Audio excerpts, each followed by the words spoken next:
Welcome to the very first of our battle series of videos. This is the battle of the bar lights. We're going to find out which of the two contenders are the brightest bar light in the world. Now, historically, if I was looking for a bright bar light, I would turn to Smart Vision lights. They've been kind of king of the bright lighting for many years now. And they're always where I turn when I'm after really bright bar lights. However, a little while ago, TPL came out with the HPS bar light. It was earlier this year, and they mentioned very subtly that it was the brightest light in the industry. Now, Smart Vision lights weren't going to take that laying down, especially not after I kind of wound them up a little bit about it. So what we decided, the only fair thing to do was come to neutral ground and get both of these contenders to battle it out and see which one is the brighter. So today we are going to crown the brightest bar light in the world. So let's start with this one. TPL's HPS bar light follows the same kind of build as the rest of their E-bar series and the ME bar. It's black anodized aluminium, fairly standard for machine vision lighting. Plastic end caps, they're sealed on there to IP65. We've got some nut channels running across there as well. The ones on the side are blocked in by the end caps. The one on the back is open at both ends, but TPL very helpfully supplies us with two T-slot nuts in each slot, so 6 of them in total, so that we can mount that M12 5-pin plug on the end, 24 volts DC. It comes in one configuration of optics, which is the very narrow one, which is plus or minus 7 degrees. And the reason for that is that it's designed to be used with their clip-on angle changers. With that, you can go to whichever angle that you want. You can also add polarizing to that. If you don't want to alter the beam angle, you can just get a plain polarized one as well. So let's have a quick look at this one. This is the brand new, and by brand new I mean I'm getting it ahead of launch. It's coming out very soon. Well, it should be out by the time you see this video, but this is the new LHIXP 300 bar light. This one's the 300mm. They come in 300, 600, 900 and 1200, so 300mm increments. The TPL one comes in 125mm increments all the way up to 2.5 meters. So you can get a much longer bar from them, much shorter bar as well. It does mean that when we're comparing these, we've got one that's 375 and one that's 300. Just to make it fair, we're going to mask off 75mm of the TPL one so that they're operating on the same 300mm.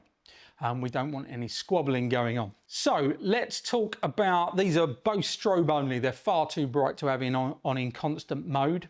You can strobe the Smart Vision Light one for 1 millisecond. You can strobe the TPL one for 2.5 milliseconds.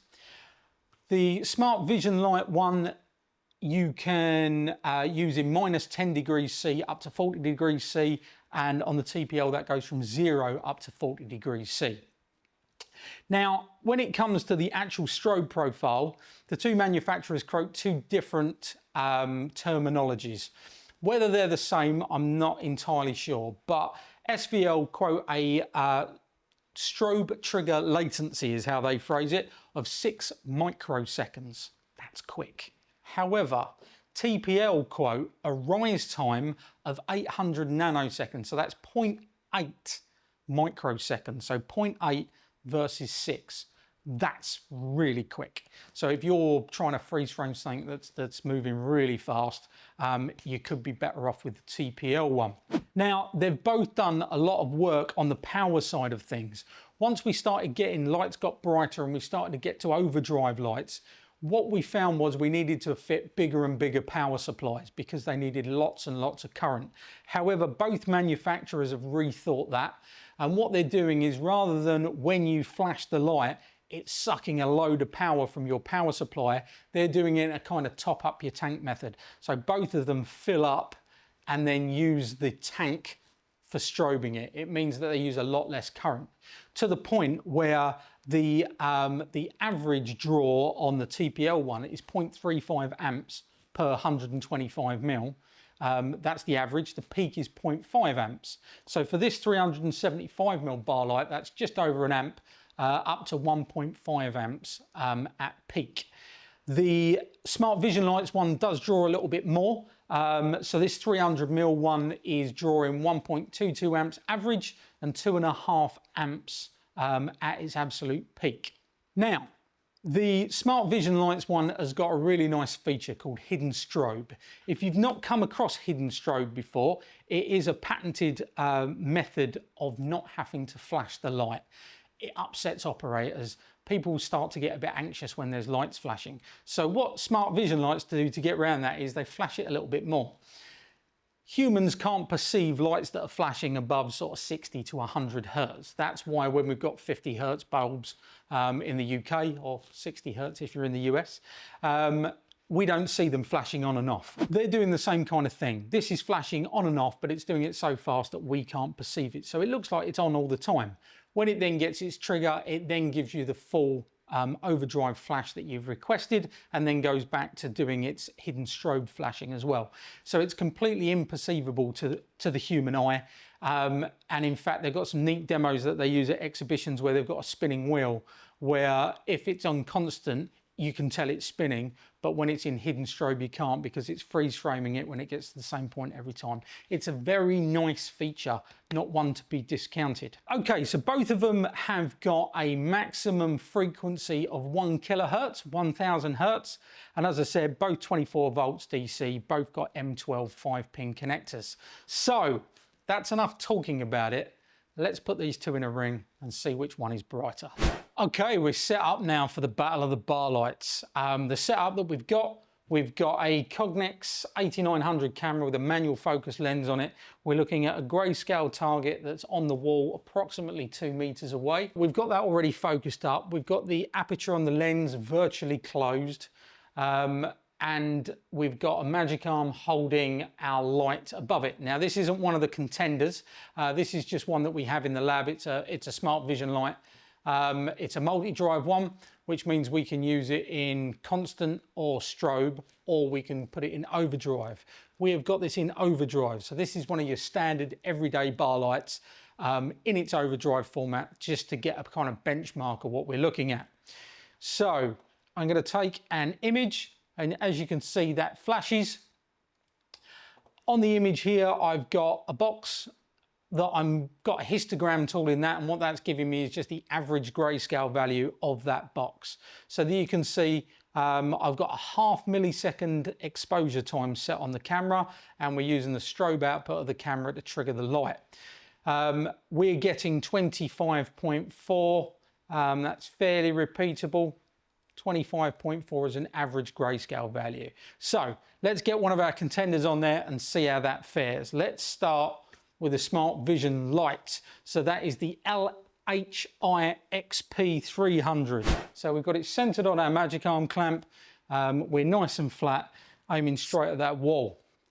0.5 millisecond exposure time. This is an overdrive only light, so there's not a lot we can do. You'll notice that it's not got the hidden strobe turned on, not because it would work any differently, but because it annoys me because it's in my face. So we've got that turned off, and we're just going to strobe it. So let's trigger that and see how we go. Oh wow, that is that's bright.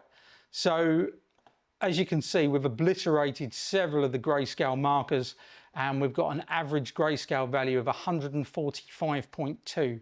That is a big jump from 24. 104. I tell you what, that is bang on, no change. 145.1, 145.2. We're getting very similar readings, so it's nice and stable. Okay, that is hugely bright. Let's see how the TPL one fares. Oh wow, even brighter. I'm shocked. I am shocked. Now, if this was the last model, this, like we said, this is the brand new model from Smart Vision Lights. If this was the previous model, we'd kind of be going, yeah, but there's something new coming out. But this is the latest one. Literally, just when you watch this video, this will have just been launched.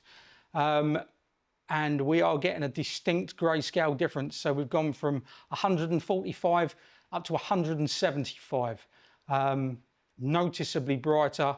And again, We've got nice, it's not jumping around all over the place. We're getting a nice fixed figure on that. So there you have it, a surprise finding. I really didn't expect anything to beat that for brightness. But there you have it, you saw it here.